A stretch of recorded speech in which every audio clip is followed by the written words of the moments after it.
साथियों नमस्कार। कई बार होता है कि हमें अदालती कार्य से कचहरी, तहसील या न्यायालय में जाना पड़ता है, तो वहाँ पर जो है कई ऐसे शब्द होते हैं जिसे हम सामान्य रूप से समझ नहीं पाते हैं। इसके अलावा जो लॉ के स्टूडेंट हैं उनके लिए भी तो कई ऐसे लीगल वर्ड्स हैं जिसे समझना बहुत ही आवश्यक है। तो एक सीरीज में हम कुछ ऐसे लीगल वर्ड्स लेकर आए हैं जिनके बारे में हम आपको जो है विस्तार से बताएंगे कि उन लीगल वर्ड्स का जो कानूनी शब्द हैं उनका इस्तेमाल किस प्रकार से किया जाता है। तो एक जो सीरीज है, कुछ शब्द हमारे पास हैं उनको हम आपके सामने रखते हैं। मुवक्किल, सामान्य रूप से आपने ये शब्द सुना होगा। जब कोई व्यक्ति वकील के पास जाता है तो वकील लोग उसे मुवक्किल कहते हैं, जिसे अंग्रेजी में क्लाइंट कहा जाता है। तो क्लाइंट का मतलब यह होता है कि जो पीड़ित व्यक्ति है, जो किसी अधिवक्ता के पास गया है अपनी समस्या को लेकर के, और अधिवक्ता उसकी समस्या को कोर्ट के सामने पेश करके उसके पक्ष में अपनी बात रखेगा, तो ऐसे व्यक्ति को जो वकील के पास जाता है उसे सामान्य रूप से मुवक्किल कहा जाता है। यह एक उर्दू शब्द है। इसके बाद अगला शब्द आता है कटघरा, जिसे अंग्रेजी में विटनेस बॉक्स कहा जाता है। विटनेस का मतलब होता है साक्षी या जो साक्ष्य दे रहा है।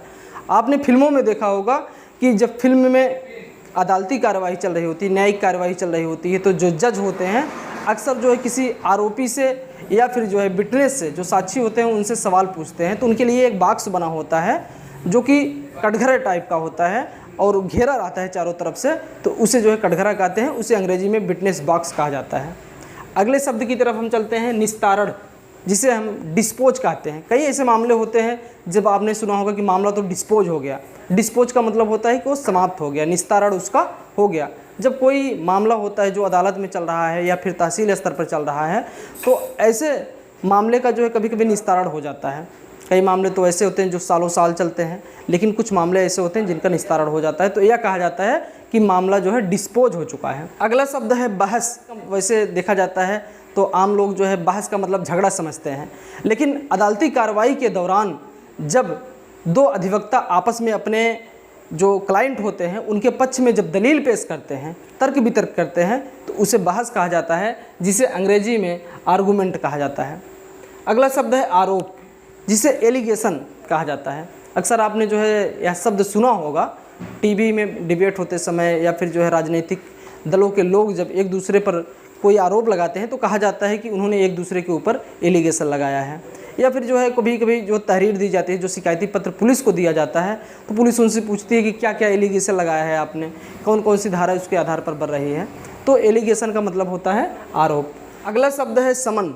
समन का मतलब होता है जो कि अदालत द्वारा किसी व्यक्ति के लिए जारी किया जाता है। एक सूचना होती है, एक नोटिफिकेशन होता है जो उस व्यक्ति तक पहुंचाया जाता है। ऐसे अपराध जिसमें 2 वर्ष से कम दंड के दंडनीय कारावास होता है, उसे समन मामले कहा जाता है। समन का मतलब होता है कि 2 प्रतियों में होता है और एक उस व्यक्ति तक पहुंचाया जाता है जिसे अदालत में बुलाया जाता है। एक इन्फॉर्मेशन होती है और उसके बाद उस पर सिग्नेचर वर्क करता है और वह अदालत तक पहुंचाया जाता है। अगला शब्द है वारंट। वारंट को हिंदी में अधिकार पत्र कहा जाता है। आपकी गिरफ्तारी का वारंट आया है। आपने अक्सर यह शब्द फिल्मों में सुना होगा, यह वाक्य सुना होगा। अक्सर यह अदालत द्वारा जारी किया जाता है या किसी पुलिस अधिकारी के नाम जारी किया जाता है, जिसमें यह कहा जाता है कि उस व्यक्ति को जो आरोपी है या विटनेसेस है उसको पकड़कर अदालत तक ले आओ। तो यह अधिकार पत्र है।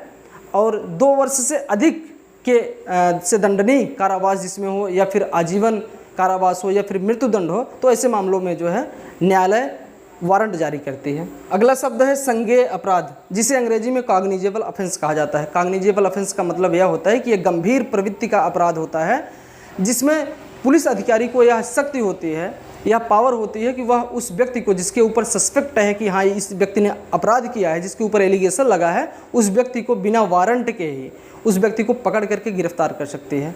और उसे गिरफ्तार करने के बाद उसे मजिस्ट्रेट के सामने पेश होना ही आवश्यक है। उसका बेल सामान्य रूप से थाने से नहीं हो सकता है, एसडीएम के यहाँ से नहीं हो सकता है। उसे अदालत में पेश होकर के रेगुलर बेल या किसी प्रकार का बेल लेना ही पड़ेगा। तो ऐसे मामले को संज्ञेय अपराध कहा जाता है, जिसे अंग्रेजी में कॉग्निजेबल ऑफेंस कहते हैं। अगला शब्द है संदिग्ध, सस्पेक्ट, कभी कभी ऐसा होता है कि कोई लूट की घटना होती है, तो जो व्यक्ति जो है पीड़ित होता है वह पुलिस को शिकायती पत्र देता है और उसमें खुलिया बताता है कि ये ऐसे व्यक्ति था जो है। तो पुलिस एक जो सस्पेक्टेड लोग होते हैं, जिस संदिग्ध होते हैं, उन्हें पकड़ करके जो है थाने ले आती है, उनसे पूछताछ करती है, मामले की तहकीकात करती है। तो संदिग्ध का मतलब जो व्यक्ति जो है उसमें शामिल होने की संभावना जिनकी होती है किसी मामले में, उन्हें सस्पेक्ट कहा जाता है। अगला शब्द है कनिष्ठ। कनिष्ठ और वरिष्ठ, आपने दो शब्द जरूर सुने होंगे। कनिष्ठ का मतलब होता है जूनियर, अर्थात जो छोटा होता है, और वरिष्ठ का मतलब होता है जो बड़ा होता है, जिसे सीनियर कहा जाता है। अगला शब्द है दुष्प्रचार, जिसे अंग्रेजी में प्रोपोगंडा कहा जाता है। प्रोपोगंडा का मतलब होता है किसी के खिलाफ जो है कुछ ऐसी बातें कहना जो कि उचित नहीं है, दुष्प्रचार करना, उसके बारे में भ्रांतियाँ फैलाना, ऐसी बातें कहना जो कि सच नहीं है। तो अक्सर आपने सुना होगा जो है कि भैया क्या प्रोपोगंडा फैला रहे हो। इसका मतलब यह होता है किसी के खिलाफ जो है दुष्प्रचार करना, उसका किसी न किसी प्रकार से हानि पहुंचाना, वह जो है प्रोपोगंडा कहलाता है। तो हमारे ये जो कानूनी शब्द हैं, जो लीगल वर्ड्स हैं, ये आपके लिए निश्चित रूप से काम आएंगे। आपसे निवेदन है कि हमारे इस चैनल को आप सब्सक्राइब कर लें, लाइक करें और वीडियो को शेयर करें, जिससे आम लोगों तक ये हमारा वीडियो पहुँचे। और जो लॉ के स्टूडेंट हैं उनके लिए तो यह आवश्यक है ही, साथ ही साथ जो आम लोग हैं, जो कि जिनको अक्सर जो है तहसील कचहरी या अदालती कार्यों के लिए जो है बाहर जाना पड़ता है, तो अक्सर जो है वकील की जो भाषा होती है, जो लीगल वर्ड्स होते हैं, उसको समझ नहीं पाते हैं।